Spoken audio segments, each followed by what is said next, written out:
911, what's your emergency? 911, what's your emergency? Be advised, Car 4 has control of the pursuit. Proceed with caution.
Good evening, everyone. Hey, Frank Meister, how are you? Another lovely day. They just keep piling up, don't they? Oh, yeah. Oh, yeah. Well, I'm really glad you're here, and I'm glad that you made time for us today. I know everybody's anxious to see Sheryl, and so am I. She's not here yet, so at least I have Frank with us. And Susan's supposed to be here too, so hopefully she'll be able to jump back on. I know that she's really busy. She's being pulled in every direction as well. Lots of interviews. People want to talk to her and stuff. So, but we have a lot of things to talk about tonight. So, like I said,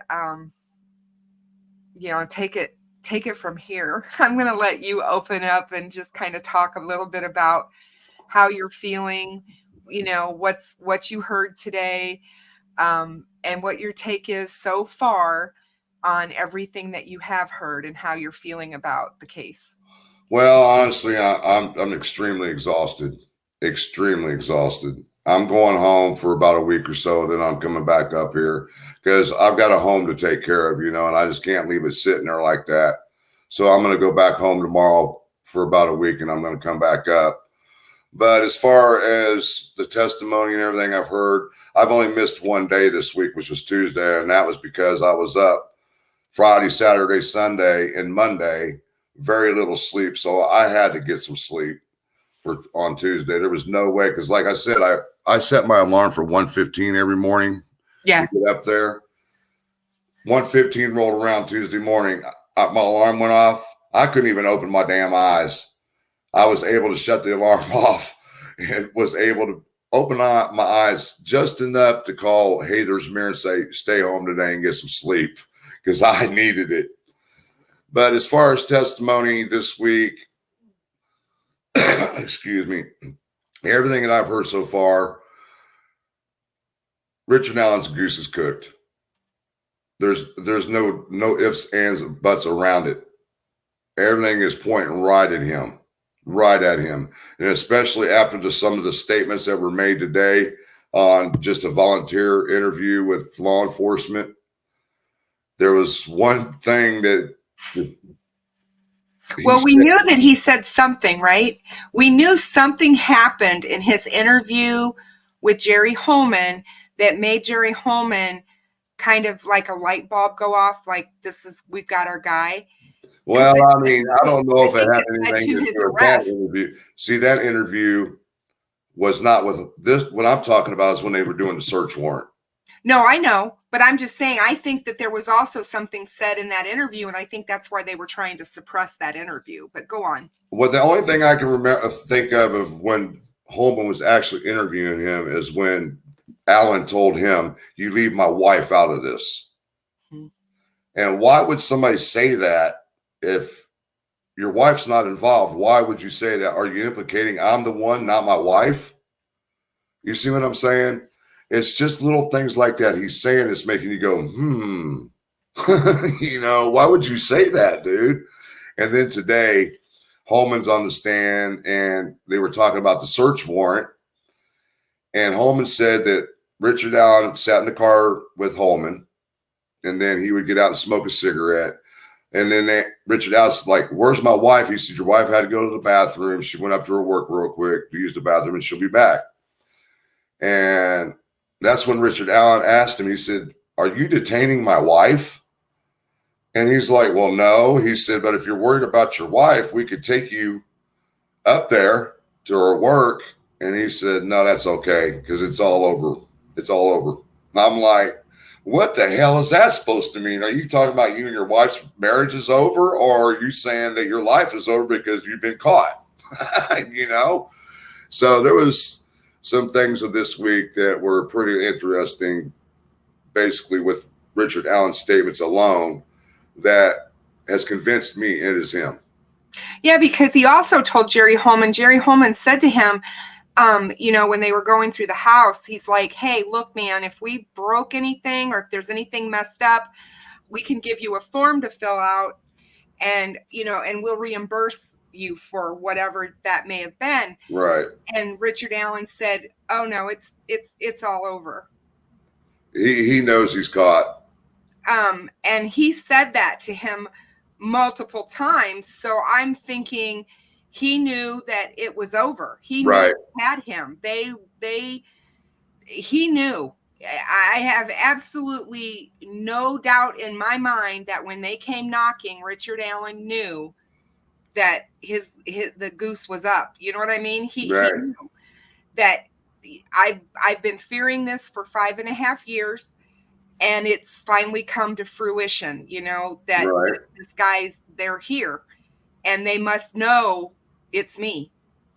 I believe that he was manipulating them back in 2017. Yeah. Just from what I've been hearing on the witness stand, the stuff that I've been hearing investigators talk about and stuff. I think he was manipulating things. And remember how we talked about once he saw the picture, the still image of himself from Libby's video, I think he panicked.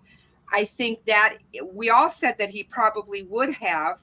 That's what sent him on the phone. "Hey, I was on the bridge that day. I need to talk to somebody." Kathy knew too that he was at the trails that day. Well, if you remember right, when Fig was doing his stuff, his videos and everything, he talked to one of the people that played pool with him. Yeah. And they said that he told them that he was at the trails that day. The pool group, the people that he played pool with, he said, they know that I was there. I went to the police and told them. So that was his cover of, well, I told him and nothing happened. Nothing came of it. Well, we know why now, right? Why did nothing come of it? And then if everybody goes way back to the very beginning, law enforcement even admitted they talked to the guy on the bridge and it was Richard Allen, and Richard Allen admitted it was him in his statement to Doolin. But then again, testimony today said that he was originally cleared. They don't know why he was cleared. They didn't tell us Or who. Or who. What investigator would have wrote that on that paper or whatever. Right. And I mean, I was just like, wow, you know. And then when Liggett was on the stand, and when they did the volunteer interview with Steve Mullen and Liggett at the command center, fucking Liggett handed him the picture of Bridge Guy. He said, "Is that you?"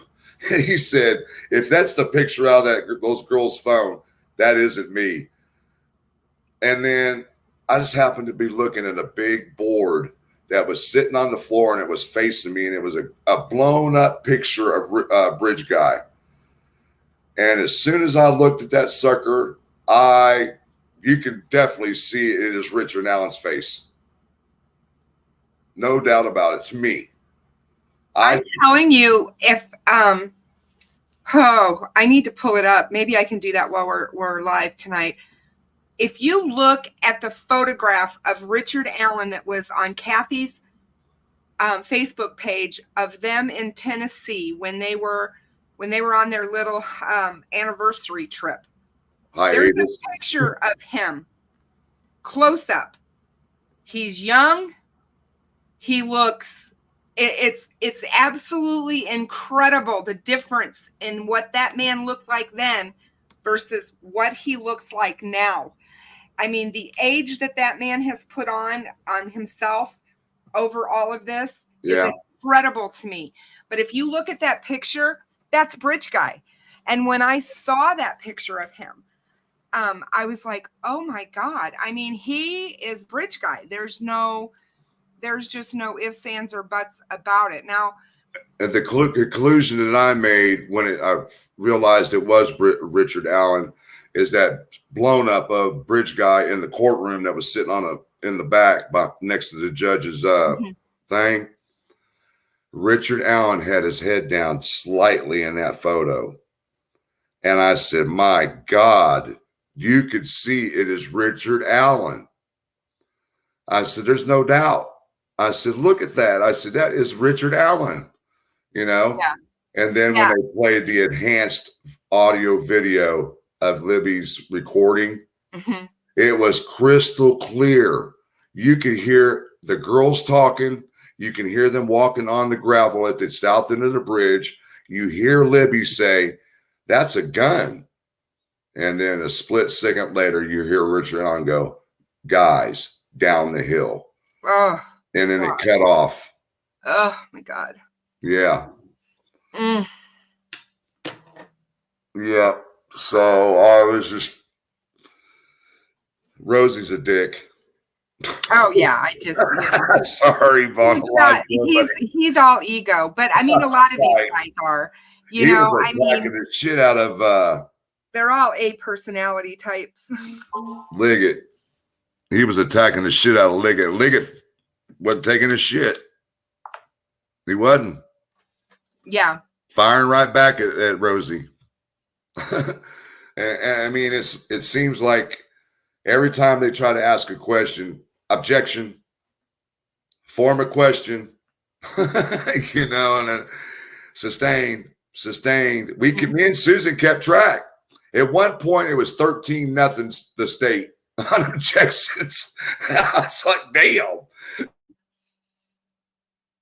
Well, you know, I mean, when you don't have anything, you don't have anything. It's just that simple. I mean, I don't know. I just, I think it was telling. And like I said, when, I thought it was interesting that, you know, today we heard from Steve Mullen again. They brought him back on the stand. He was the 6th witness of the state, if you remember, right? And now he was back again today. And basically Baldwin was calling him a liar. I mean, he basically said to him, according to the report, something to the effect of, "You're so desperate to place Richard Allen's car traveling west on 300 North that just before lunch, you lied to this jury." And I'm like, that's just crazy. And so, you know, one of the things that Mullen said was, I lost Frank. I don't know where he went. Hopefully he'll be back. But one of the things that Mullen said was, we'd already surmised it was his vehicle and we wanted him to confirm it. And Baldwin said that Allen said he drove through town on his regular route, a loop to 300 West eastbound. And Mullen said that Allen said it was his possible route. Yes. Then Baldwin recounted Mullen's deposition regarding the interview and Allen's route to the trails. According to the deposition, Mullen asked Allen twice if he took a different route to the trails. And Allen ultimately told Mullen if he was going to the park, he'd go through town. Words matter, Baldwin said. Words on the stand matter, especially when words impact the timeline in a case like this, and Mullen agreed. Allen also told you could have been driving he told you he could have been driving his other car that day. Yes, Mullen agreed. You didn't tell the jury that, did you? Baldwin asked. For your theory to work, Baldwin said, Richard Allen's car would have to be at the CPS lot between 1:30 and 4, right? Yes, Mullen said. Is there anything that would contradict that? No, Mullen said. What about information from Betsy Blair? Does this look like a 1965 Mercury comet? Baldwin asked. The prosecution objected to that line of questioning, which was sustained. Hey, Frank, welcome back. Hey, what's going on? Sorry, I lost. We lost him again. He's probably having Wi-Fi issues. So there was a lot of stuff that was said today. I keep losing connection because I'm out here in the boondocks. You're out in the middle of nowhere. So yeah, I haven't heard from Sheryl, you guys, so I just don't know what's going on. So last I heard from her was this morning, and everything was set to go. So I'm still waiting. Hopefully she'll be here. If not, I know that I'll get to have her on again. So why isn't my connected? Hi, Steve. True Crime Web is here, and he said through town is 2.5 miles versus 5 miles across Wilson Bridge. I always drove through town from Richard Allen's house to the Freedom Bridge. Yes. You're going to drive through town because it's the shortest distance. So I agree. The defense team has been very combative. They're frustrated. They're not getting what they want. Judge Gull ruled against them today again.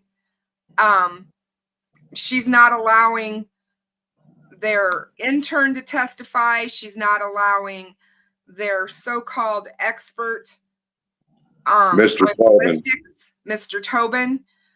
She's not allowing his testimony either because she determined he's not an expert. So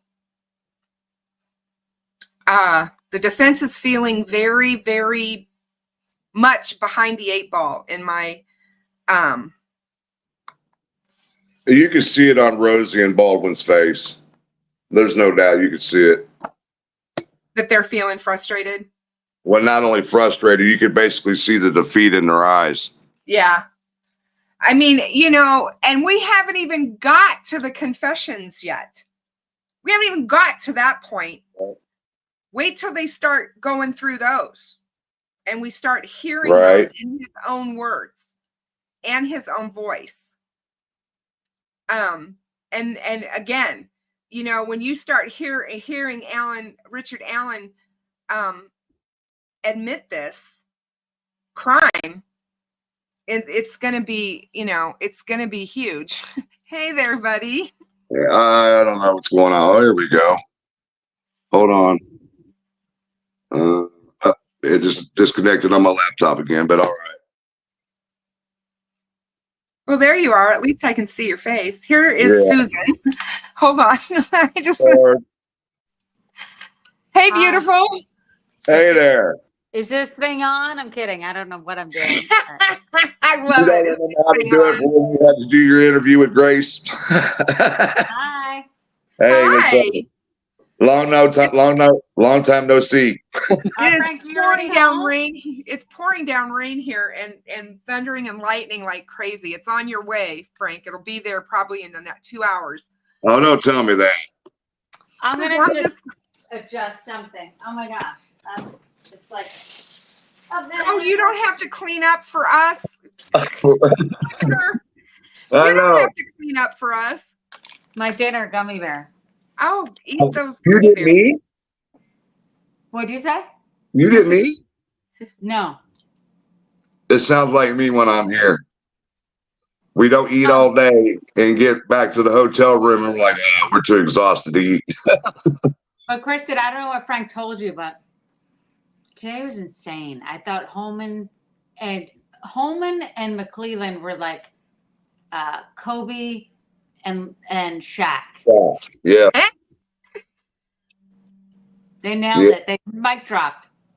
And I looked at Holman and he did like a side wink after it because he knows that it was mic drop. But not to say that the defense can't come back. There's many wins and many Sure things. there is.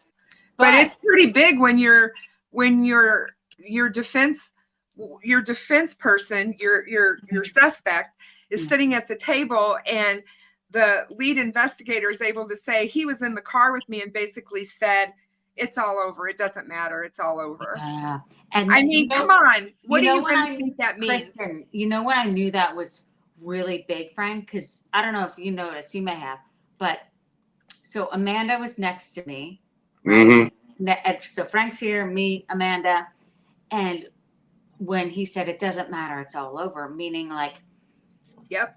So Holman said, like, look, if we damage, like if one of the investigators chips your table, we'll, replace it. And he said, it doesn't matter. It's over anyway. It's all over anyway. And so I looked over and I see Amanda grab Abby's mom's arm. And then Abby's mom grabbed her back. Did you see that, Frank? And it was like, she said that right in front of us. That's when I teared up. I was like, okay, because they feel the losses, and it meant we got this. And when Holman showed the gun, and to the jury, he went, and it was loud. It was like, and Amanda teared up next to me, and I thought, she's thinking that that's the last thing Libby and Abby heard. I mean, it was pivotal for me. What did you think of the enhanced audio video they played? I couldn't see anything. All I had to do was hear. All I needed to hear was what was going on. And when Libby said that's a gun. Then all of a sudden you hear it. Okay, I have it written down because I didn't see it with my eyes, so I think I may have wrongfully so focused on me not being able to see it that I missed some things, but I wrote it down. So, and McClellan was talking through it, and he said, I don't know if this is Abby or Libby, but I'm going to read what they said. They said, is he right here? Don't leave me up here. See, yes. That'd be, and then, okay, so is he right here? I could see that being Abby. Like, is he right here? Can you say it again? Can you start over and say what you I'm going to start from the beginning and what I've heard, and correct me, Frank, if I'm wrong. Because there was an objection because McClellan was reading this and they're like, no, you have to. But okay, I'll start off by saying, is he right here? I think that may have been Abby. Okay, I'm just going to read it and not give my opinion. Okay, I'll start from the start. Is he right here? Don't leave me up here. See, this is the path. That'd be a gun. We have to go down this way. Guys, hi, down the hill. Oh, shit. Yep. He was right up on them when they played the video, but we didn't get to Hi see to I'm him. going to read it again. I'm going to read it one more time because They said hi to him? Oh, you have to process it. Or hi could be like hi. You know how girls, I could see me doing that. You know how you're like, hi, like almost that's like a hi. gun? Oh, my Okay, God. I'm going to read it again. It's like, is he right here? And again, 14 and 15 years old. I'll start from the top. Is he right here? Don't leave me up here. See, this is the path. That'd be a gun. We have to go down this way. Guys, hi, down the hill. That was it. Now, I don't know. It was loud and clear too, and you can actually hear And the I don't girls know who walking is on the what- I don't tank. know who is who. I really don't. If Abby's like, oh my God, is he right here? Don't leave me up here. No, nameless wonder. That is not what happened. They knew that he was coming. Abby and Libby You're right, saw Kristen. that. Yeah, And they as knew this guy was teenagers- coming. Yep. As teenagers, I'm looking at this and I think me and my sister had to go, is he right here? Don't leave me up here. Like I'd say that. And then my sister may say, this is the path. And then, oh shit, that'd be a gun. Right. We have to go down this way. We have to go down this way. And then guys and hi and down the hill. So it's a teenage conversation interrupted.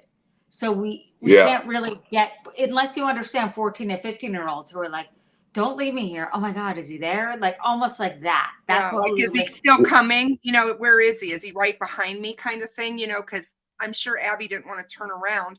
She Yeah, was and say, probably afraid. don't leave me up here. Because at the point, Kristen, Libby had gone into the ground on the other side of the bridge. And even though they were feet from each other, don't leave me up here. So That was Abby, you guys. For everybody asking questions, she's read it multiple times. That was Abby speaking to Libby. Don't leave me up here. Is he right here? She said that because she knew he was behind her. Yeah, they even got we ain't seen it yet, but apparently there is a part of the video where you see Richard Allen directly behind Abby. And for those who are asking, I understand because I'm still asking questions. But apparently, it's the version that was like Enhanced. Enhanced. Thank you. Enhanced. Oh my gosh, my brain today. So enhanced. So again, I'm going to read it and analyze it like I thought. So this is what I'm thinking that Abby said. Is he right here? Because again, Libby's in front of her. And so Abby's saying, is he right here? Don't leave me up here. Because Libby's off the bridge. Then Libby says, I think she knew more. She knew, she goes, see, this is the path, kind of saying to Abby. And she's saying, that'd be a gun. Like he's got a gun. And then Libby saying, we have to go down this way. We have to go down this way. Almost like saying her, let's go. Let's go. We have to go down this way. And then he says, guys. And she goes, hi. And then he said, down the hill. And so they were almost like, don't leave me up here. Where is he? Where is he? And it was that quick. But when it's enhanced, we can slow it down and say, what did this teenager say to that? But at the end of the day, if you think of yourself at 13 and 14, it's like, don't leave me up here. Where is he? Oh, there he is. You don't think it's the worst case scenario, which we now know happened. Right. Very terrifying.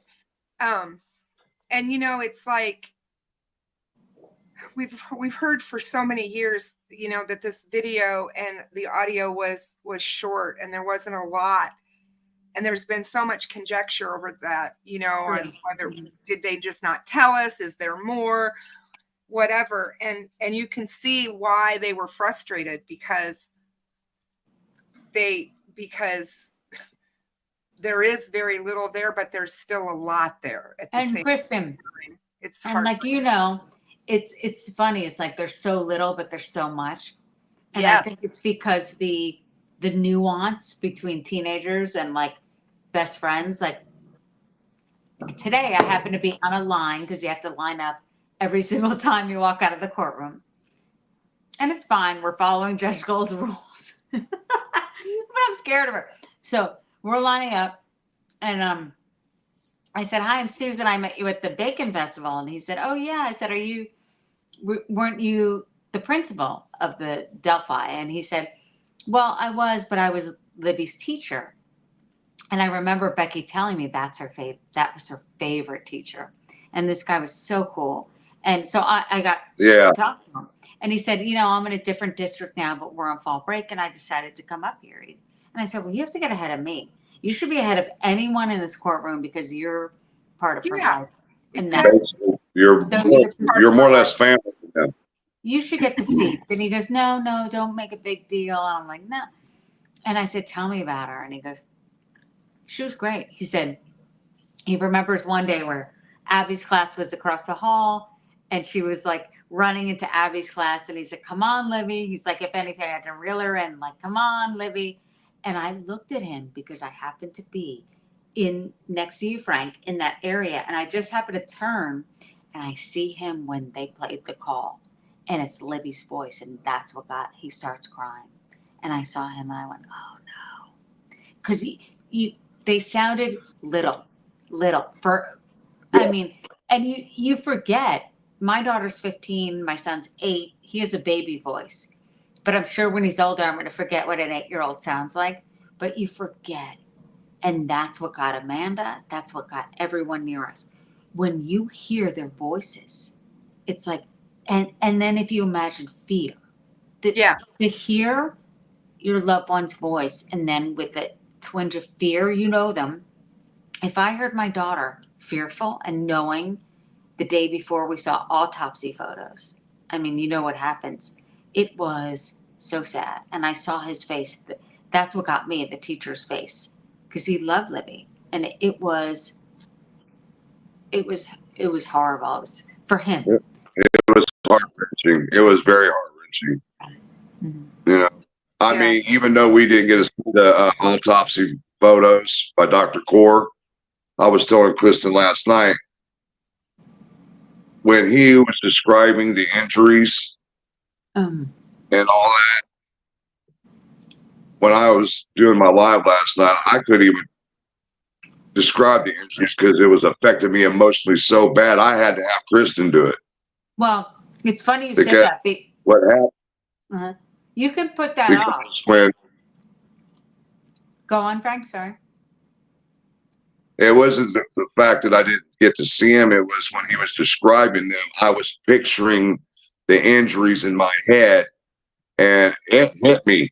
And I was like, I can't talk about this. That's why I had Kristen do it when I did my live last night, because it was just playing back and forth in my head exactly what happened to them, because you got a visual from Dr. Kaur, I understand. And sometimes it hits you later. I could see it, but it was on an angle and it was red and it looked very kind of so I couldn't really see, to be honest. So it was almost like I saw like red splashes. So I wasn't able, I didn't see their clothing. So it didn't have a connection at that particular time. But then I was describing it to one of Nancy Grace's producers. And I'm here in my hotel room. And I just said, this, and then I lose it. And that's not me. I don't want to lose it.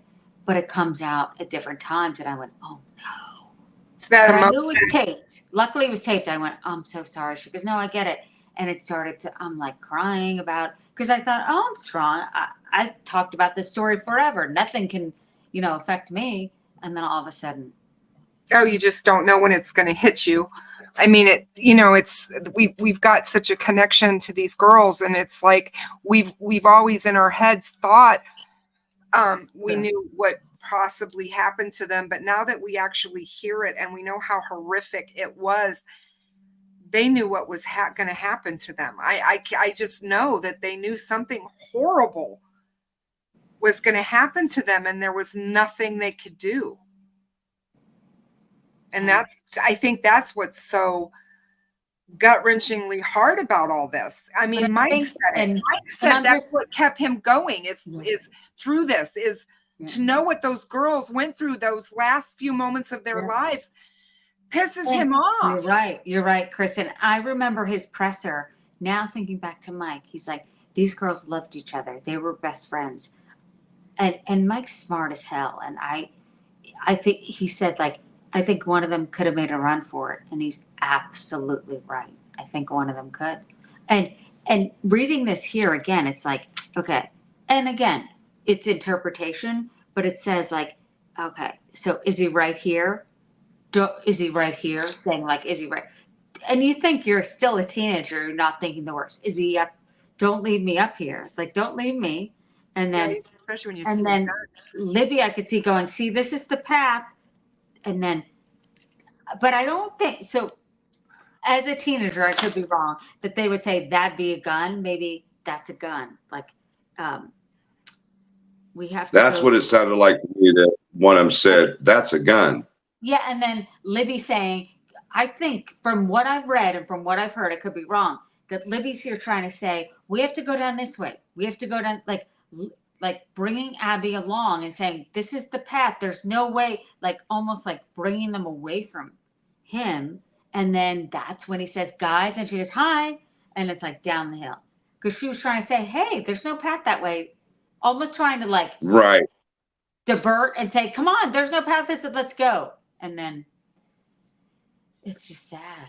It's sad. And the hardest part for the families, because I'm there in the mix there, is hearing her voice. Hearing Yeah. her voice. Yeah. You know, I often,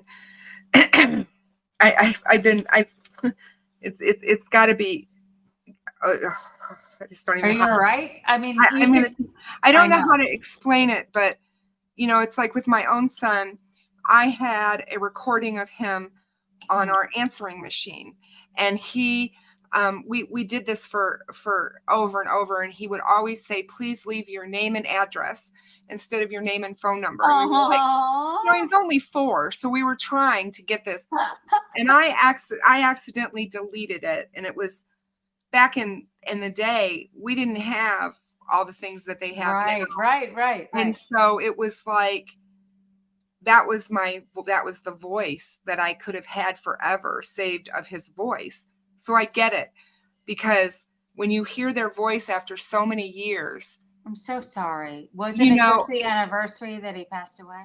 The 16th was the anniversary. I'm so sorry. Yeah. How Right in the old middle was of he all when this. he passed away? He was 4. Oh. Yeah, 10 months. I think another thing that what really caught my attention, remember when they were doing the search warrant and Vito was on the stand and he said he was in the garage and found all the knives. And then all of a sudden he said, even a box cutter. I said, my God, that's 2 days in a row we've heard a box cutter come out of 2 different people. And we all know Richard said that he killed him with a box cutter and threw it away at the trash can at CVS. And I'm like, what are the chances that you're going to have 2 different people mention a box cutter after Richard Down confessed to using a box cutter? Well, the defense is going to say that, it, you know how it goes, that like. Right. The bottom line is, thank God he confessed. Thank God. Because who knows what would have happened, but he did it, in my opinion. And I'm sorry for everyone who doesn't think he did. He did it. Oh, no, he absolutely did it. And I have, you know, I was telling Frank, my best friend's husband's a judge, and I have been throwing this. I've been throwing this off of him for a long time. And I went yesterday, was her birthday, so I went to see her and take her flowers and stuff. And I bent his ear. I was like, he's like, tell me what's been going on this week. So I was telling him some of the stuff, and he said he's toast. He goes, this guy's toast. He's like, he's so guilty. And that's before we know what happened today. He said that when he had all of the confessions. He's like, no, you just don't get that. You know, 60 confessions. He goes, they can't all be coerced. I mean, it's, you know what I mean? He's just like, no. And this is my theory and my thought. I could be wrong. But like, let's say, okay, because at the end of July, the beginning of August was that hearing, which I've learned so much. And the detective on the stand said, yeah, it was my job. I heard like hours and hours of Richard Allen. It really started in March of 2023, where I started to hear like where he found God, and he knew he ruined his family's lives, and he felt resolute of like, okay, I need to confess to everyone. And he met with the chaplain, and he's like, and that's when he started to say, I did. Like, and the wife was on the phone with him and hung up immediately. And then hung up, quote unquote, abruptly. And then my thought, just a theory here, is that when he started eating paper and becoming insane, what if the attorney said, oh my God, you got to start now confessing 1,000,000 times, and you got to throw in there like you shot him in the back or you shot him in the foot. So maybe he confessed 5 times, and then all of a sudden they're like, you need to do 60 to make you look insane. I don't know. Oh, it's very possible. I mean, I'm sure that they told him after he started confessing the right way that he needed to put stuff in there that wasn't true. I firmly, think that that's very, very possible. But I'm looking forward to hearing his own voice, because I've yet to hear him talk. Right. I want to hear him. I'm not going to get to hear it. Maybe we will at some day, but I'm just saying I would love to hear him say, I did this. And what it is. Oh, I think we will in the confessions, because they're going to play those in court. Yeah. Did somebody in chat, Stephanie Pasoda, asked, does the wife look worried or concerned at all today with what she was hearing in the courtroom? Well, I look at her frequently. Sorry if I'm eating in people's ears, because that's a pet. You go ahead and eat. You haven't eaten, and you need to eat. This is gummy bears. When people chew in my ear, I want to kill them. Not literally, but sorry if I'm annoying you. Frank, are you okay? Where do you go? Yeah, I'm done. We lost him. I'm right here. Sorry, guys. It's fine. I wanted to make sure you didn't fall. My laptop finally connected. Oh, okay. I just wanted to make sure you didn't fall. You just disappeared. No, I'm good. He's tough. I know he is. I was just like, oh my God. So I have Kathy Ellen. So, when Baldwin said, you dug up their yard, didn't you? And she nodded her head like this. And I kept leaning in to try to see, like, and at times you have bathroom breaks that are really quick. So I'm always on the bathroom line with Kathy Allen and the mom. I mean, you just are. And I'm smiling, like you don't know what to say, and it's awkward. But so I look over and she seems upset at times, and then I don't know. I don't think you can really assess. But at one point, so we had the break, Frank, remember? We were like, what is this? And we had the break. And then we come back in and everyone's kind of standing up. And with Richard Allen, of course, not to prejudice the jury. I mean, he has street clothes on, which is great. And even I will say it's night and day from the hearing with the shackles and da-da-da. He's like 5'4". I'm like, oh my God, like 8 guys around him. This was like, okay, you have to let him be. You have to let him stand. I'm like, so khakis and readers on his head, and it could be described as like Wicked at Bernie's. I don't know. I don't care what outfit you put him in. He seems off. I could be wrong, and he's innocent until proven guilty. I believe that. But, I mean. There's just too much. It just keeps stacking up and stacking up. But I will say, and I did, it was not a smart move on my end. I mean, I'll turn this on. Hold on. Hey, Kristen, I'm going to back out because I'm using my phone, and I'm coming back in on my laptop. Okay. We'll see you soon. All right. So Kristen, I thought, okay, when Tony, was it Vito, he's a detective. All right. There we go. Frank, I'm talking about Vito, who was excellent, wasn't he? Oh, yeah. Yeah. See, Vito's the one that did the Anthony Schatz case. I mean, he was the one who was big in the Keegan Klein case. You know, me and Kristen were talking about this when it came to the search warrant. I said, now, when they found that little keepsake box and they found that one round in there, but no other rounds of the same kind of maker, but he had a box of Blazer rounds for that 40 he had, but he had one they round. lost me. I didn't know what they were talking about. Well, and it made me think, why would he keep one round of a I Winchester? knew when they said that, when that was in that box, when they said that in the search warrant, when they said what they found, I knew. Guys. I knew. I said to myself, that bullet he kept for a reason, and it's in a special box for a reason, you guys. Well, wait, I firmly Kristen, believe explain that. to me, because you can better than they can. So the unspent bullets at the scene, okay? Yep. What's in there what's in there that's connected to that bullet? You know what I mean? It's another bullet from the same, it's a 40 caliber Winchester bullet. It matches the same bullet that was at the scene. It's like a bullet from the same box of ammunition. So he had two different rounds of ammunition. He had a Winchester and he had a Blazer rounds. Okay.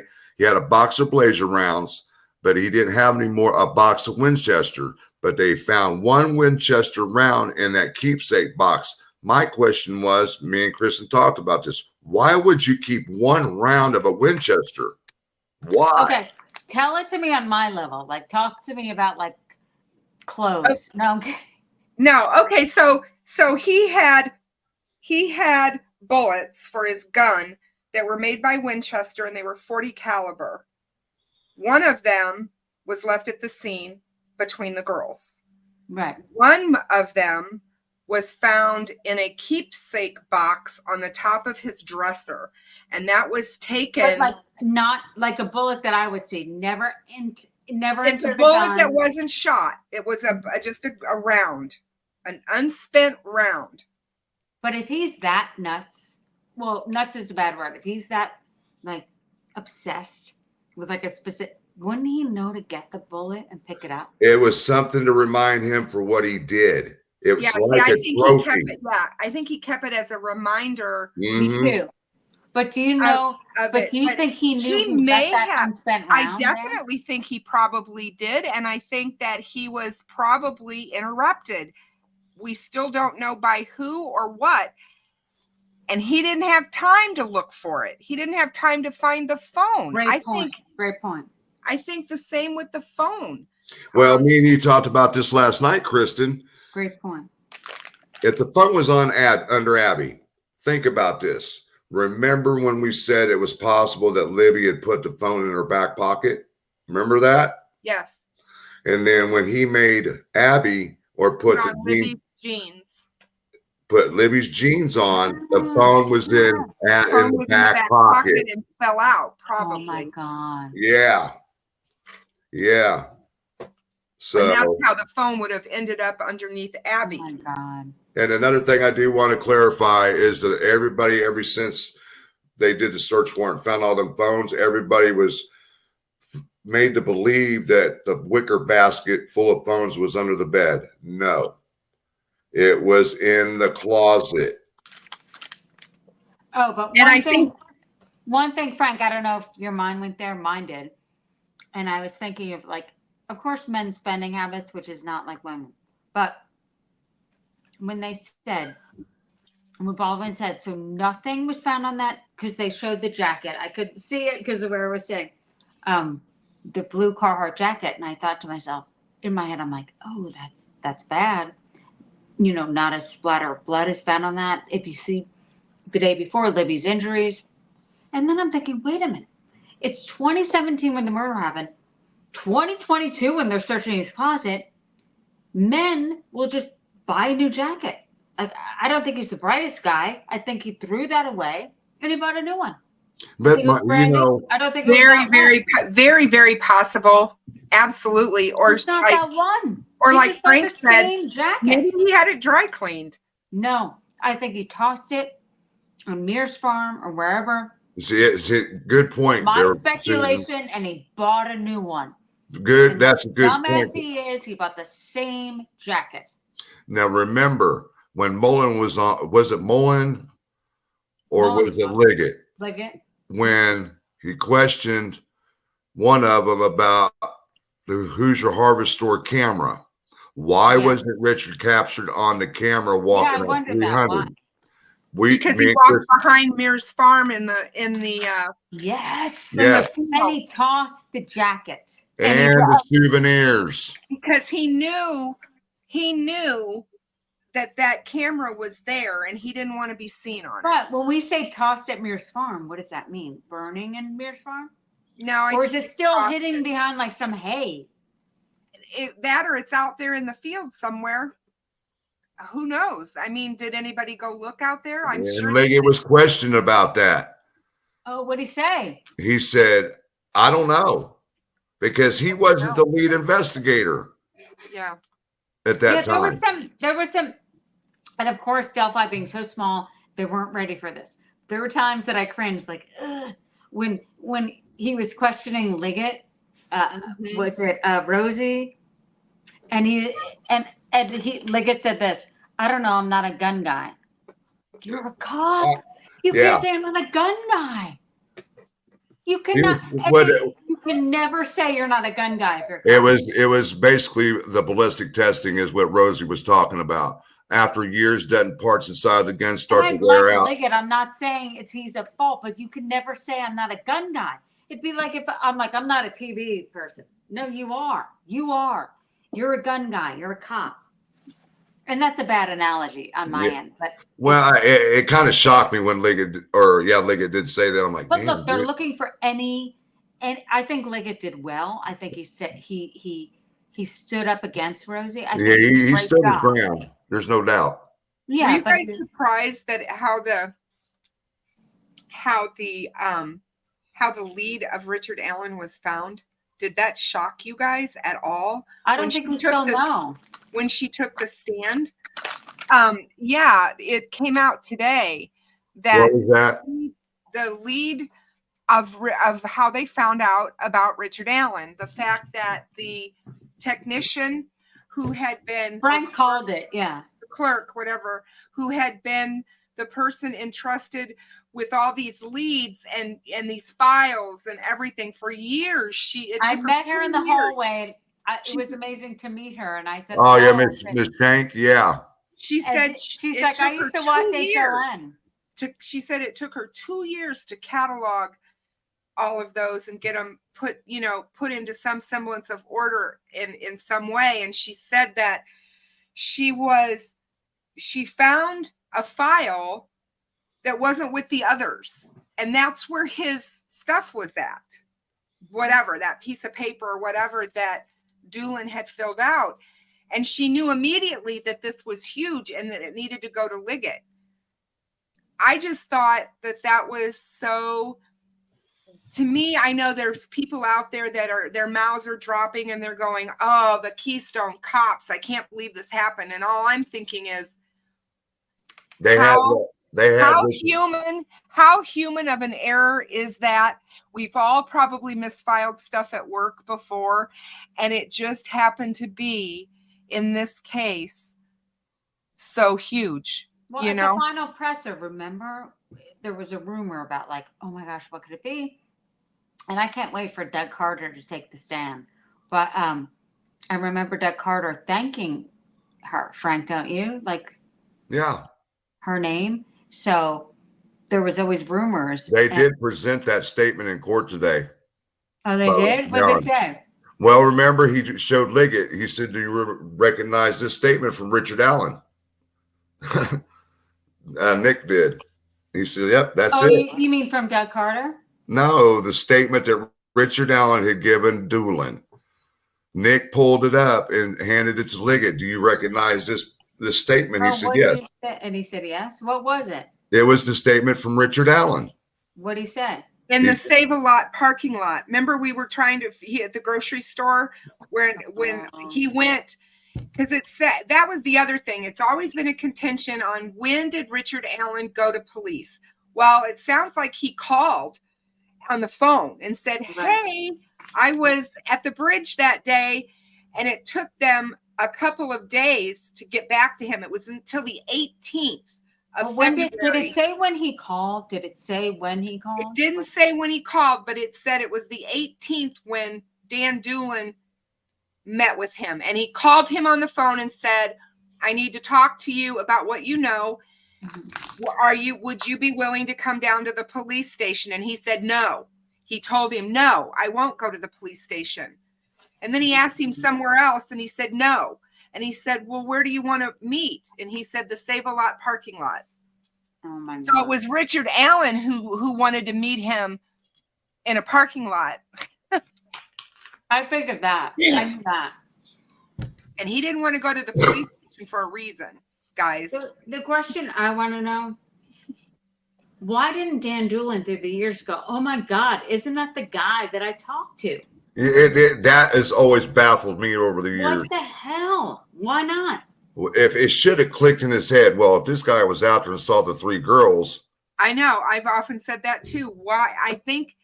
I don't know. And that's even why if it was a shit show in the beginning, like was he the guy year who 2, wrote 3, down 4, cleared 5 on that piece of paper and thinking that he was just a cleared guy, just a guy out there and did he know him? I mean, we don't know. None of that's come out yet, but boy, I wish he would ask questions. No, that's a great point. Because even if you, let's say, think of your high school, and if you kind of know everybody, or if you kind of know of someone, you'd be like, all right, he didn't do it in your own head. Like, yeah, he called in the 16th and met with Doolin on the 18th. Okay. So as soon as he saw, when was Libby's still he saw the photo photo of released? himself. When was Libby's still photo released? The 17th or the 15th? The 15th. As soon as he saw the photo of himself, he called. Because I said that's probably what happened. He's like, oh, crap. They've got a picture of me somehow. I don't think he knew how that happened. And I definitely Good point. Great point. He, because I either thought it was going to be one or the other. Like, he thought, oh my gosh, I saw those 3 young girls. But he doesn't care about young girls. So you're right. It had to be the picture came out. And everybody's always asking who was the target. Now that I've seen and heard the audio, there was no specific target. Exactly. He's hunting. He's hunting. And he finally feels like this is my moment. And he could overpower 2 young girls. Yep. And if anyone's asking again, I mean, I get this question so much. It's so weird. It's called a gun. You can overpower 4 girls, 4 girls at 13 with guns. You just can. People don't understand what fear does to your brain. That is asinine. And the people it is asking asinine. are probably men. You know, people don't understand that if somebody's pointing a gun at you and they're asking you to do something, you're going to do it. But I don't People get can the sit question. there and say, "Oh no, I wouldn't do it." Question, unless you're a man and you don't understand fear at all. No, and especially as women, you know, somebody made an asinine remark on Twitter after Hold on, I got to respond to something. Sarah Carbaugh's testimony. Why didn't she stop to help the guy that she saw in the bloody blood? Did you hear her response? Yeah, she's like, I'm a woman. I'm like, are you shitting me? She's a woman. Would you want your daughter to stop? Kristen, that's exactly what she said. She goes, "What? I'm not going to stop some strange. I'm not going to have some weird ass man. I'm a woman." Everyone laughed. Let me clarify something. Somebody said that he saw the video, and that's what he called it. There was no video until 2000 or 2019. It was just a still photo. But wait, you're right. You're right. All we had was a still photo. Mm-hmm. Yep. That's all we had at that time. Right. He saw the photo of himself, and he's like, "Shit, they've got a picture of me from somewhere." Yeah. I don't think he knew. There's no way he knew it's the girls. You're right. Absolutely. Oh, because when he was questioned by, and I think this was 2022, and he was questioned, and he said, if it was captured on those girls' phones, there's no way it was me. Yeah, it was 2022. And I love that because he's like, wait a minute, there's no way it was me if it's captured on their phones. And I feel like Libby got the last laugh. All right, give me a second. Let me find Libby's notes. It was, I'll tell you the exact date. It was in September 2022. He would have never come forward had she not had that phone. Or maybe he would have never come forward if he knew it was from her cell phone. I think he thought it was from surveillance, Kristen, like you said, like somewhere. Yeah, probably a trail cam or something. Yeah. I think he underestimated the power of women and girls, and Technology.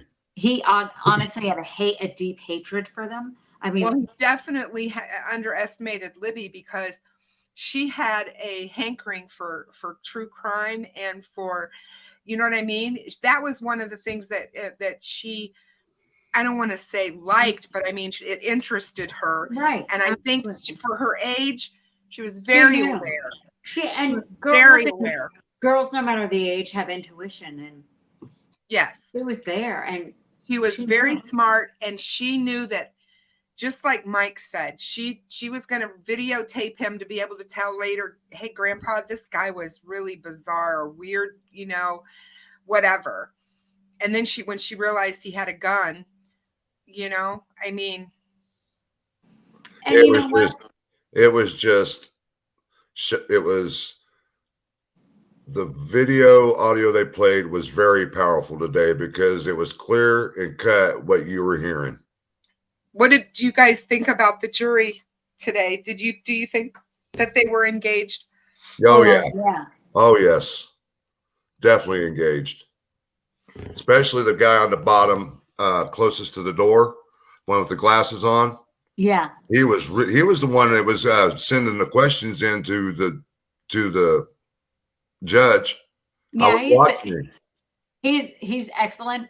The guy at the top, right above him, he scans the crowd like yes, nothing I've ever seen. That. Like constantly. And then I watched him sitting there staring off at Richard Allen, just watching him. Yeah, he observes, which I like because he's engaged. But yes, when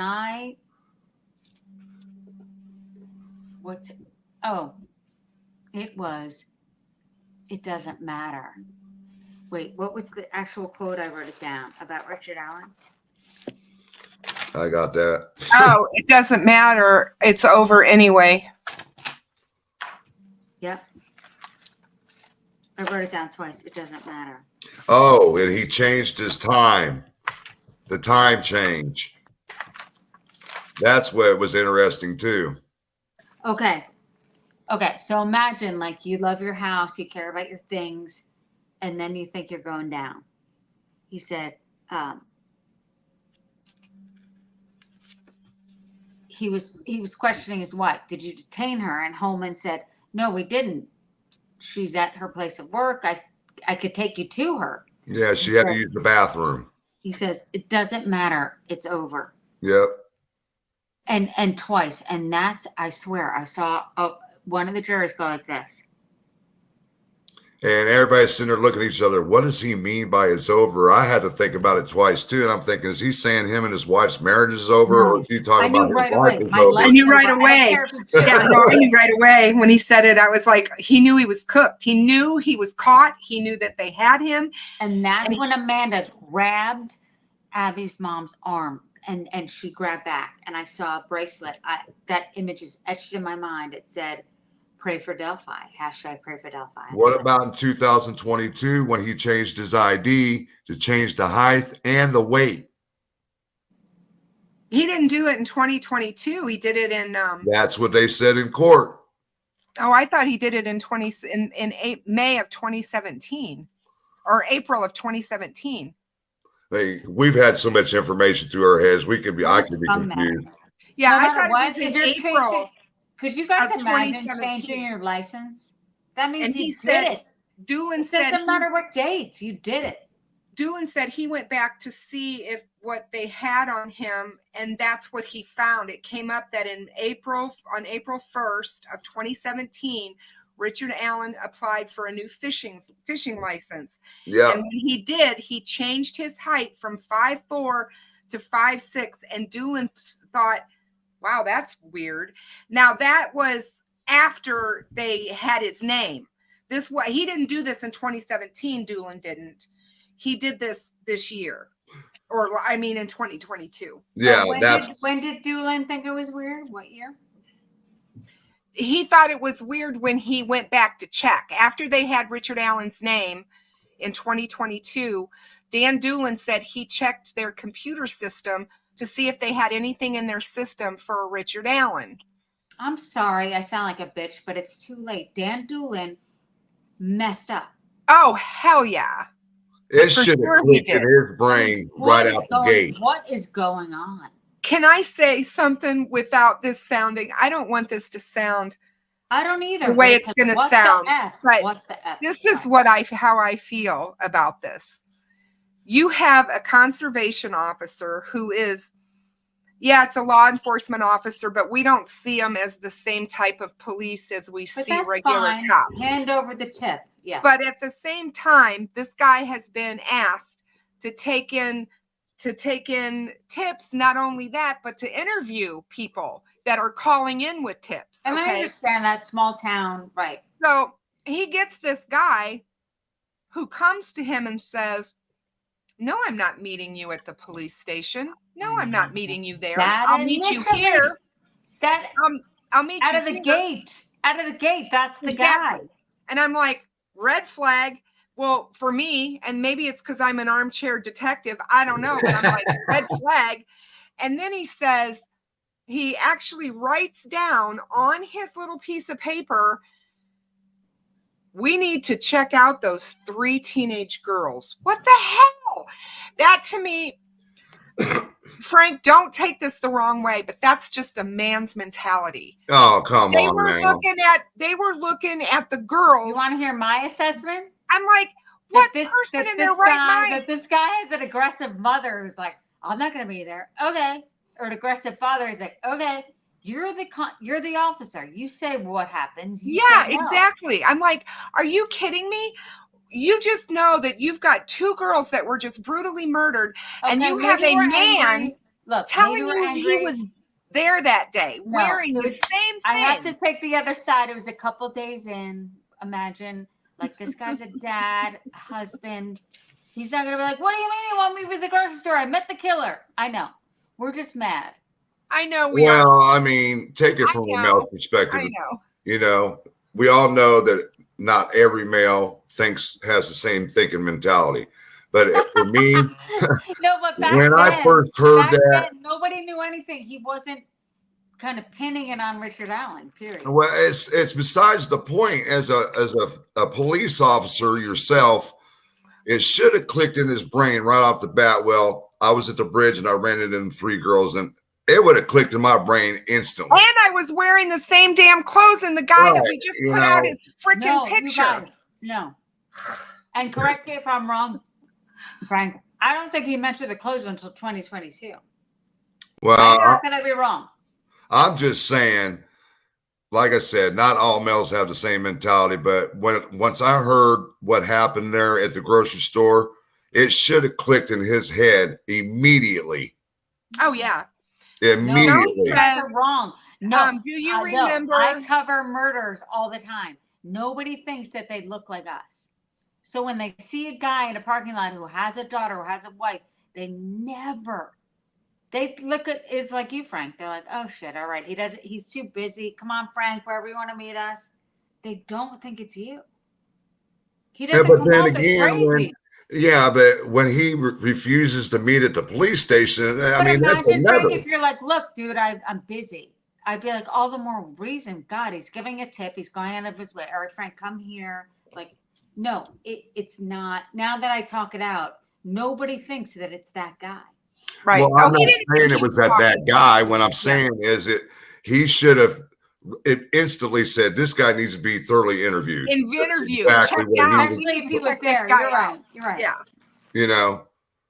Joan says, "Do you remember an interview with Anna Williams early on? She said the police had identified the man in the picture and he wasn't involved. It was after they posted the young bridge guy sketch, I think. They excluded him." And they said today in the reporting that there is an investigator somewhere out there who's labeled that tip, who's feeling really bad right now for labeling that tip cleared. Yep. Which tip? Which tip? The one we're talking about. It's written on there, cleared. Oh yeah, That was recorded. Okay, so Vito, was it Vito or someone said? Yeah, it was cleared. It was Mullins. Yeah, it shouldn't have been cleared. No, it wasn't cleared. Whoever wrote that, when I he was was there in never 2019, because they when didn't I was interview there, him. and I saw the volunteers, and I'm not kidding. When I introduced these 3 older women who looked like Golden Girls, and they were amazing, and they kept saying, "Missy, have you signed in?" And they were so nice. But I was introduced to them twice, like these are the volunteers taking the calls, and I'm like, oh, so it's not like it was a well-oiled machine. Nothing like this had ever happened in Delphi. Yeah, worked in his absolutely. I mean, we talked about this. You know, they've never had anything like this ever happen before, so they actually didn't have the experience covering something like this or investigating. You know, and Joe Newman just said, "I live in a small town, no chief personally, and I could literally rob the gas station, and he would never believe it's me." Small town mentality. And it is. I mean, there is a small town mentality, and people know everybody. And like I said, I don't know if Dan Doolin knew Richard Allen. Maybe he knew him from CBS. Someone told me real this, it could be false, though. You know, the rumors that like they were at the same, like a big gathering a week before. But even if you like kind of know someone or know someone who knows someone, I could see that. I'm not saying that's true, but it's a small I'm just town. and I'm just saying, you know, he's like, oh, that's not the guy. You know, that's not our guy. Yeah, and Kristen, as you know, with can you imagine how he feels now after the fact, though? I mean, I can imagine. But BTK's daughter, Kristen, as you know, her name's Carrie. Oh, Lord. Yeah. She literally said, my dad would say, "Hey, don't forget to fill up your tires," and made her scrambled eggs for breakfast. That was like, "Be careful, lock your doors," and then was murdering. Yeah, no, exactly. I mean, he, you know, eggs for breakfast. That was like, what? Who the hell? What was that? Is that you, Frank? That wasn't me. What was that? It was my phone. I was trying to shut it off. It's your voicemail. Huh? It's your voice. The bottom line is, monsters don't look like monsters. But Steve, where did Skinner come in? They never do. Where did Skinner come into play here? Because back nearly 4 years ago, I was informed that Richard Allen knew Skinner personally, and he contacted Skinner. I don't know who that is. He was a retired conservation officer. Yeah, I don't think that. I think that was misinformation. And here's the deal: it doesn't matter who Richard Allen contacted. He saw his fat ass on the bridge, all of 5'3". I wish the girls shoved his ass off and killed him. And you know, if he's guilty, but they don't look like monsters, and here we are. I mean, here we are, and it's gross to be in the courtroom. That's not a good term. It means it's excruciating for the families, and it's sick. And I wonder what he's thinking as he's dressed like khakis and a linen shirt. To think of what he did to them, and why did he do? Why was things so horrific to Libby? I mean, I am just. She probably fought back. And when Mike said at that presser, I believe it was March 9th, 2018. So soon after. He said there were no defensive wounds, though. No defensive wounds. No, because I think he was a kind of a short man with short fingers and a short fucking sorry, can I say Go ahead and say it. We know what you're going to fucking say. And a short box cutter, and I don't. A bump center? Box cutter. If that's the weapon, I know I'm angry and I shouldn't act out here, but the truth is, I don't think she had a chance. I think that. No, I think it happened so quickly that she didn't have a chance to fight. Mm-hmm. Absolutely. I saw the crime scene photos and the autopsy photos in 1 week, and maybe it's too much to take in, but it's. I'm glad I didn't see the autopsy photos. You didn't? I said I'm glad I didn't. Oh, you didn't? I thought you did. No. No, remember we were all leaning over trying to look. Oh yeah, you were next to me. I saw them. You. I saw them. And then we were like thinking, remember when they played the 43-second video today? Me and you was thinking about jumping up and getting in the back row because there was seats through, you know? We And wanted like, to, no, I but don't then we're want to like, take Judge Judge Bowl, Bowl we're off scared because of her. she already yelled at us during the break time. You know what I mean? I was like, I'm not trying to piss her off. Yeah. Because you know No. she was scanning the whole courtroom through the whole Oh, I thing. saw that too. So I think that I guess I have some anger deep down, but the truth is, it's How can we not have anger? I've been angry at this guy for almost 8 years. I mean, literally, I wanted him to get the death penalty. I mean, yeah. seriously. When Mike spoke, I was going Oh. back to that. Sorry to interrupt. When Mike spoke, he said, "I think there was a time," and I feel like now he was so right on. I feel like one of the girls had a chance, and Mike's so smart, and he watches his words carefully. Even to this day, he said, "I think one of them had a chance to run." Oh, I agree. I understand that too, but I always think that. I really do. I really do. Because I think don't about think it. so, because people don't understand what fear does to your body or to your Oh brain. no, you're right. You're right. No, he didn't know that for sure, but he was thinking like, let's say Libby was alone. Okay, I know this is far fetched, but like, I think she was tough enough to run for it. She was protecting Abby. But then again, she knew there was a gun. Why? I mean, we could go what if forever. I understand. let me get to this question real quick. Any information yet about Libby being the target? We just talked about that, Stephanie. From what we've seen so far, there was 2 girls. They were both targets. Yeah, This if you're was a more than psychopath, you're just a psychopath. this was more than fear. This was like terror. And I don't think that Yeah, I think people you're right. realize what terror truly is. Right. And unless you've ever been in a terrifying situation where your You're in shock. your physical body takes over and the adrenaline starts running through your veins and you are frozen. Most of the time you are frozen. You're in shock. Yeah. You guys, Basically, I you're in want to shock. preface this. If my cell phone battery dies, it's not that I'm so irresponsible that's like, oh my gosh, it's dying again. We're in court all day and all of a sudden it dies. So You know, it was funny. Me and Susan arrived at the same time. She's like, "Hey." I'm like, hey, we we're going walked in. 40, a half hour later, they go on lunch or the Well, first day. I think we may have solved the court case, but I think that's the time to go. I'm not kidding. Yeah, and we weren't there a half hour, and we were able to get in after the first break. Yeah. You know, and I was like, "Wow, there's that many empty seats in here." And then at the end of the day, there was like 4 or 5 behind us that were empty. Mm-hmm. Yeah. And by the way, Susan, I should be back by the end of next week, I hope. Oh, good. Yay. Okay. I've got a home I got to go check on and Don't things leave like me. Come back. Susan, are you staying or are you going home on the weekend? Oh, she's staying. I'm staying because they have the court case on Saturday as well. I may fly home on a random Sunday. Saturday afternoon and come back Monday morning. Yeah. Because I'm sure your kids miss you. But my husband's like, it's okay. And I call my kids and they're like, what? My teenage daughter's like, what? And I'm like, oh, it's okay. What?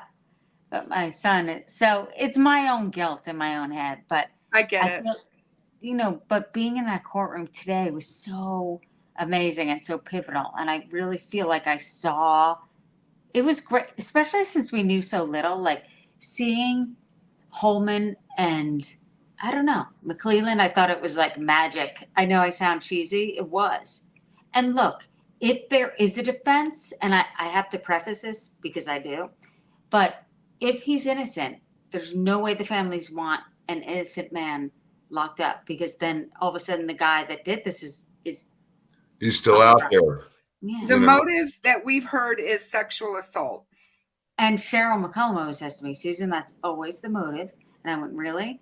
But it never makes sense. But right, to us, to normal people. But right, I want to know his history. I want to know if anyone knew something was wrong with him. Did something happen to him when he was young? I always try to understand it, but nothing makes sense. So obviously that's kind of what he was thinking. And I think that he had been down there for years, based on what I've learned through interviews, that he maybe thought now's my chance, and would have gone after those girls if there weren't so many.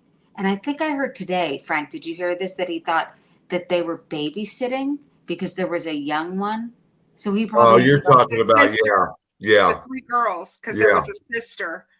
The sister. yeah. Rayleigh's sister was with her. was Yeah, so with he's them. like, done, not them, and not maybe the Betsy Blair. He thought, okay, her. Then she turned around, and here they are. It's Abby and Libby. And then you had where they were questioning about Betsy Blair being on the bridge. And remember what Betsy said? He looked 20 to 30 years old. 20 to 30 years old. Well, if you go back 7 years and look at a picture of Richard Allen, he doesn't look like he's in his early to mid 40s. No, he was very young looking back in 2017. Like I said, I'll post it on my community page so people can see the photo of him from when he was in Tennessee for his anniversary with Kathy. And if you look at his face, I mean, that guy looks in his 30s to me. Yeah. I mean, easy early 30s. He's very young looking. And Becky always said, it's like, when you're young, like a kid or teenager, you think everyone looks old. Right. And when you're older, you think everyone looks young. It's just the way it is. Jones says, does anybody remember the interview with Anna Williams early on? She said that the police had identified the man in the picture on the bridge and he was not involved. That's what we're talking about. He saw his own picture. He went and said, I was there, and they cleared him. Mm-hmm. You're right. So, because early on, they had found the man on the bridge, which was Richard going and telling him that I was there, That makes sense that he saw that, and that's why he came forward. You're right. I mean, that was pretty smart of him. I hate to say it, but that was pretty smart. Once he saw that photo of BG, he's like, oh, shit. I better. And I guarantee you, he held his breath. He was holding his breath and looking over his shoulder. And that is why the weight gain, the drinking, whereas, his neighbor said he would come home and sit in his driveway and drink beer and smoke cigarettes. I mean, this guy was messed up, you guys, after this, in my opinion. But there's people who drink beer and smoke cigarettes that aren't killers. No, I get that. But I'm just saying he might have been drowning himself in sorrow for what he did. His whole physical appearance changed almost overnight. I agree. He just gained a ton of weight, shaved his head, did all kinds of bizarre things to make himself not look like Bridge Guy. But I guess we always wonder, and there's never an answer. It's like, why? We're gonna know why. We're gonna know why. They said that he gave him a motive, and that's what we want to hear. Yeah. Somebody asked in chat what you guys think of Judge Gull's demeanor this week with She's all been the laid back to questioning. me. Is she paying attention? I was watching her write notes. What do you guys think her thoughts are with what's happening? Or can you tell? Can you read her?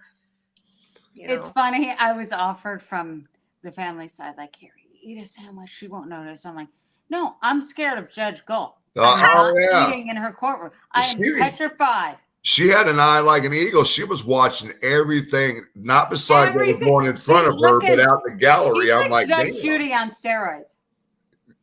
She was watching people in the gallery. I'm scared of her. No, but she's engaged. She's engaged. She doesn't miss a moment. I like her.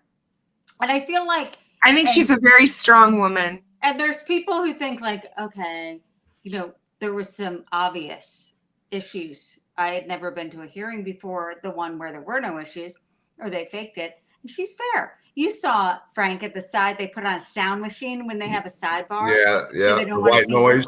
But I see Rosie. And, but just remember when me and you were sitting there keeping score on all the objections? And it was up to 13-0 at one point, and was like, you guys are going to keep doing this. Nick's going to keep objecting. Judge Gull is engaged, and she's with it, and smart, and I know she's and she's not always leaning towards the prosecution. She really isn't, if someone makes an objection. So I think it's interesting for me to see what's playing out Her besides. treatment of the murder sheet was absolutely appropriate. They're not journalists. I'm sorry, you guys. One's an attorney, and Anya is not a journalist. So I'm I know, sorry. but here's the problem, Kristen. I get your point, but here's the problem. It's 2024, meaning they're here, whether you like it or not. Meaning the world of like the networks only are gone, and so you either have to evolve in the times or not, and you got to take the time. And I don't know if it's necessarily Judge Goal is stuck in the past when it comes to this stuff. But Kristen makes a point. It's not on the judge's shoulders that she has to do all this. Something has to happen to be like, I don't know. I mean, the way I had to get a job at CNN is thank God that some executive liked me. If he didn't, I wouldn't have worked there. It would have changed my life. People have voices. I love that they have voices. But Judge Goal is not just, she's not discriminating. It's not murder sheet. When I was at the Bacon Fest, though, everybody loved them because they were doing it right. And it doesn't matter. It's like who you like, who you don't. And I know it's funny. Today I was in the restroom with a female deputy. And I said, hi. I said, isn't this crazy for you guys? And she goes, it is. And she goes, be careful. There's a felon on that line. I'm like, what? Who?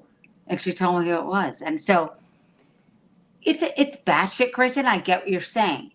But it's everybody. Like, she doesn't want anybody in unless you have that badge and it's cycling around it. Even if you're local news, you can, if you get the badge for Monday, Wednesday, Friday, then you can't get in. Or you have to line up like we've been lining up. Right. And, because one of the things that upset me so bad was the Andrea Burkhart people. I'm sorry. To me, it's very apparent. She's an attorney from Washington State who basically I've been following her for the case from Idaho because her coverage, she's a defense attorney, which has been really good. She's had really good coverage with what's going on with the Koberger case. Well, she made a post the week before the trial started and she said, hey guys, I'm going to go to Delphi. I'm going to get on a plane and I'm going to go to Delphi and I'm going to cover this trial. And she goes, and I've never covered Delphi before. And I'm just like, and she's 20,000 subscribers away from her 100,000 on YouTube. And it's just like, okay, that we know why she's doing this. You know what I'm saying? It has nothing to do with. Does she have blonde hair? No, she's got dark hair. Remember when we was down in line for lunch? She's real tall. Oh, yeah. She was right behind the murder sheet. Okay, I know who she is. She bothers me. Oh, yeah.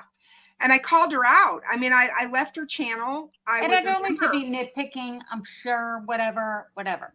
I'm just saying that, like, and I get your point, Kristen. Uh-oh. Oh, we lost her. Her phone died. Yeah. Joe said, did RA know Dan Doolan? We are not exactly sure if he knew him personally. That's why I mentioned Skinner, because there was word back in the day that Richard Allen knew Skinner, the retired conservation officer. So we don't know the story behind that. It was just speculation. Yeah, that was all speculation. We never heard any of that from law enforcement. Right. And there's been a lot of speculation because we haven't heard anything from the what am I trying to say? You know who I'm thinking of, that remember the people that supposedly were at the bridge that day that, we've talked about, DP and Cheyenne and the two brothers absolutely heard for years that they were going to be on the witness list. Not anywhere on the witness list. Nowhere on the witness list were these people. So it makes you really wonder about how much of that was true. Right. Don't you think that if they had been out there, that they would have been interviewed and asked what they heard or saw or whatever? And they, you know what I mean? Because they were supposedly there around the same time that this was all happening, especially the ones I just mentioned. Mm-hmm. So exactly. There's been so many rumors. Who was the guy that was the pest person that was out there as well? Supposedly he gave some Brad Heath. Brad Heath, who said he gave the tip to the police that they absolutely had to know. He was there Monday.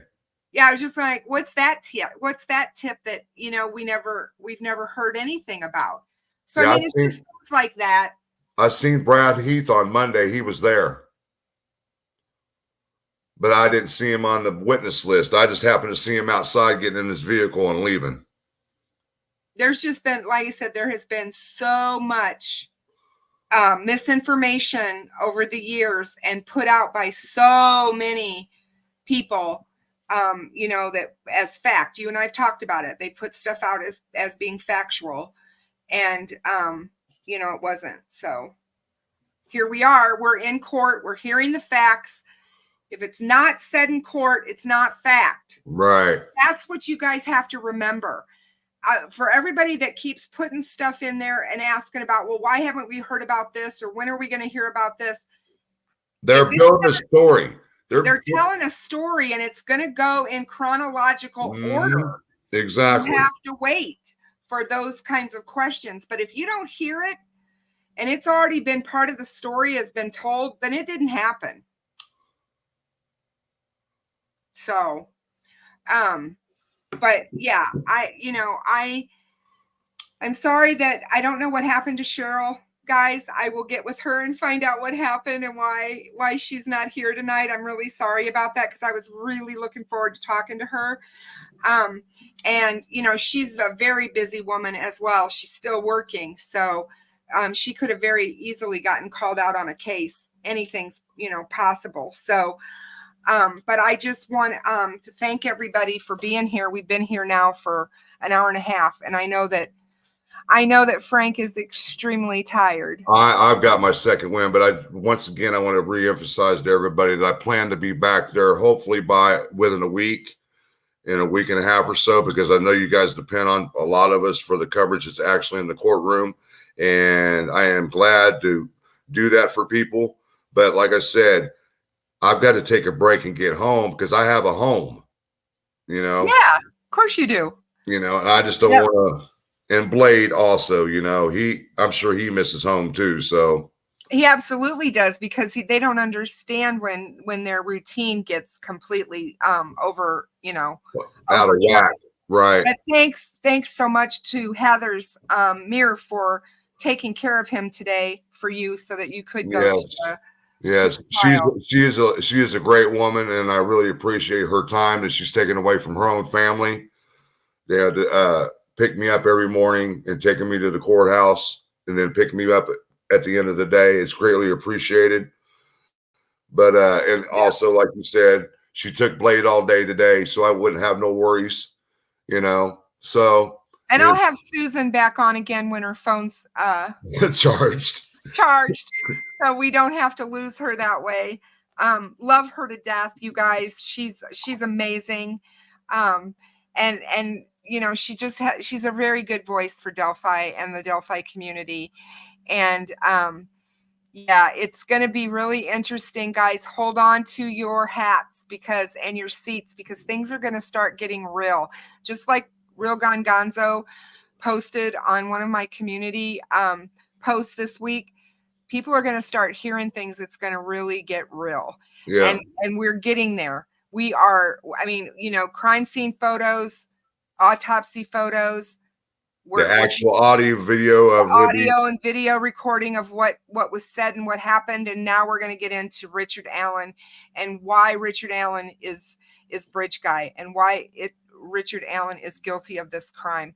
I have no doubt in my mind anymore that Richard Allen is Bridge Guy, and that Richard Allen committed this horrific crime and needs to pay dearly for what he's done to these families. Totally agree. So, but thanks everybody for being here. Frank, thank you so much for taking the time out of your evening to spend it. No problem. Everybody, thank you for coming out and hanging out with me and Kristen and Susan tonight. It was greatly appreciated. Once again, like I said, I'm going to try to be back out there next week, but I will be there again. You guys don't have to worry about that. And I'll get back to my hellacious writing. There you go. Somebody asked me if I was going to write a book today up there. I said, I'm not no author. Thanks to, yeah, but you can get somebody to author it for you. You just have to tell them the story. Right. And But until next time, Kristen. You can get a ghostwriter. Yeah. Right. But until next time, Kristen. Good night. Peace out, everybody. Bye, guys. So yeah, I just want to thank my mods for being here. Thank you so much for hanging out with us, keeping everything real in the chat, you guys. And so yeah, so much is going to be happening. And I appreciate all of you very much for being here. And thank you again. And good night, everybody.